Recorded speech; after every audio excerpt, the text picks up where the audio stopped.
Quantum recce channel द्वारा आज बहुत अद्भुत वीडियो संपादित हो रहा है और ये उज्जैन का है महाकालेश्वर जो महाकालेश्वर जी का स्थान है और अभूतपूर्व ज्योतिर्लिंग जो यहाँ पर शक्तिपूर्ण के साथ स्थापित है।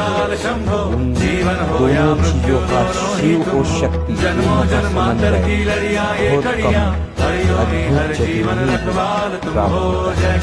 आज इस वीडियो का सभी मित्र आनंद लें और पूरे वीडियो को देखें जिससे उनके जीवन में शिव शक्ति दोनों अवतरित है और शिव योग जो शिव और शक्ति दोनों का योग से ही जीवन में परम आनंद उद्घटित होता है।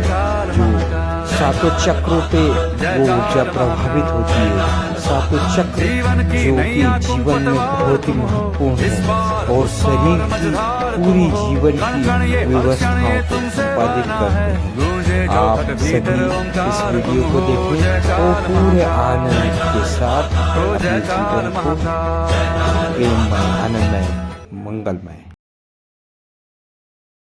आज मैं एक बात कहता हूं, स्वामी दिमाग जी ने कही थी, यह महाकाल की नगरी है।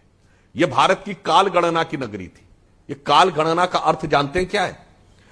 यह काल का कॉन्सेप्ट यानी टाइम का कॉन्सेप्ट तो वेस्ट को 100 साल पहले से पहले पता ही नहीं था। जब आइंस्टीन ने थ्योरी ऑफ रिलेटिविटी दी है 1919-20 में, तब उसने कहा है कि यूनिवर्स सिर्फ स्पेस नहीं है, it is a complex conjugate of time and space, यानी काल और अंतराल दोनों हैं। ये तो हमारे आगम ग्रंथों में सदैव से कहा गया है। अब अगर टाइम है तो टाइम का मेजरमेंट कैसे होगा ये बताइए। इस समय हम आपसे पूछे कितना बजा है, आप कहेंगे 7:30 बजा है। 7:30 तो दिल्ली में बजा है ना, लंदन, न्यूयॉर्क, बीजिंग, टोक्यो में तो कुछ और बजा है। तो आप कहते हैं पूरी दुनिया में मान्य समय हो तो ग्रीनिच मीन टाइम। मैं आपसे पूछता हूं टाइम का वो पैरामीटर बताइए, absolute correct and equally applicable parameter of time जो धरती, मंगल, बृहस्पति और किसी पॉइंट ऑफ सोलर सिस्टम में स्पेस में खड़े हो जाइए तो वो इक्वली एप्लीकेबल हो। वो केवल क्या है? ग्रहों की पारस्परिक स्थिति, रिलेटिव पोजिशंस ऑफ प्लैनेट, और रिलेटिव पोजीशंस ऑफ प्लैनेट इस महाकाल की नगरी से काउंट की जाती थी और इसलिए उसे ही मुहूर्त कहा जाता था। मुहूर्त is nothing but the most accurate, most scientific, most absolute perfect measuring parameter of Einstein's most sought after fourth dimension. इसलिए इस काल, अंतराल और महाकाल के द्वारा होने वाली वेधशाला की गणना को समझे तो मैं युवा पीढ़ी से कहूंगा, जाइए। जैसे आप यूनिवर्सिटी में जाते हैं, आईआईटी जाते हैं, थोड़ा फिजिक्स, केमिस्ट्री, मैथ पढ़ के जाएंगे तो बेहतर समझ में आएगी। एम्स में जाएंगे तो जूलॉजी, बॉटनी, केमिस्ट्री पढ़ के जाएंगे तो बेहतर समझ में आएगी। अपने धर्म ग्रंथों के मूल तत्व को अध्ययन करिए, फिर महाकाल की नगरी में आइए। काल, अंतराल और भारत का बदलता हुआ, काल के कपाल पर बदलता हुआ भारत का लिखता हुआ नया भाल उभरता हुआ देखिए और तब आपको समझ में आएगा कि भारत किस प्रकार से एक नई करवट लेता हुआ आगे बढ़ रहा है। जी जी।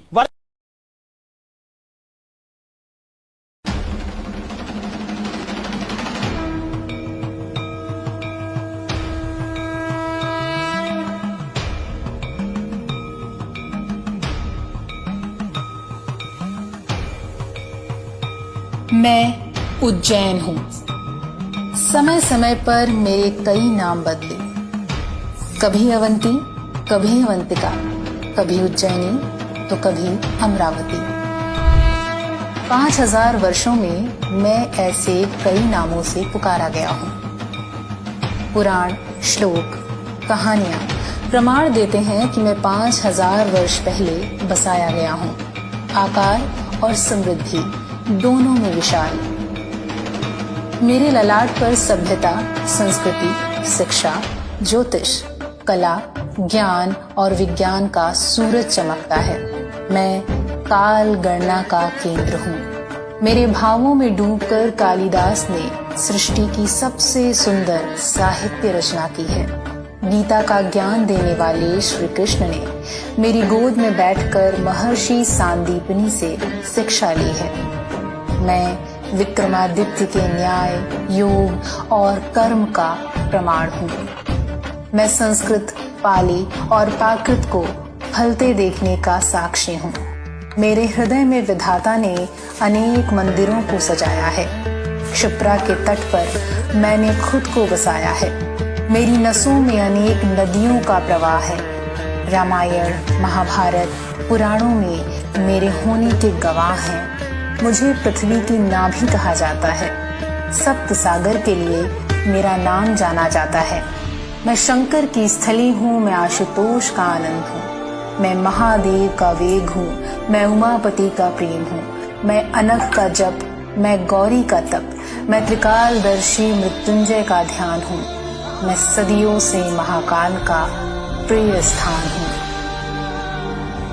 मेरा नाम महाकाल, मेरी पहचान महाकाल, मेरी सुबह महाकाल, मेरी सांझ महाकाल, मेरे कंकर कंकर के रखवाले शंकर, मेरे प्रिय होने के कारण शंकर। मैं अटल हूँ, मैं अमर हूँ, मेरा रग रग विशाल है, क्योंकि मुझे आशीर्वाद देने वाले राजा महाकाल हैं।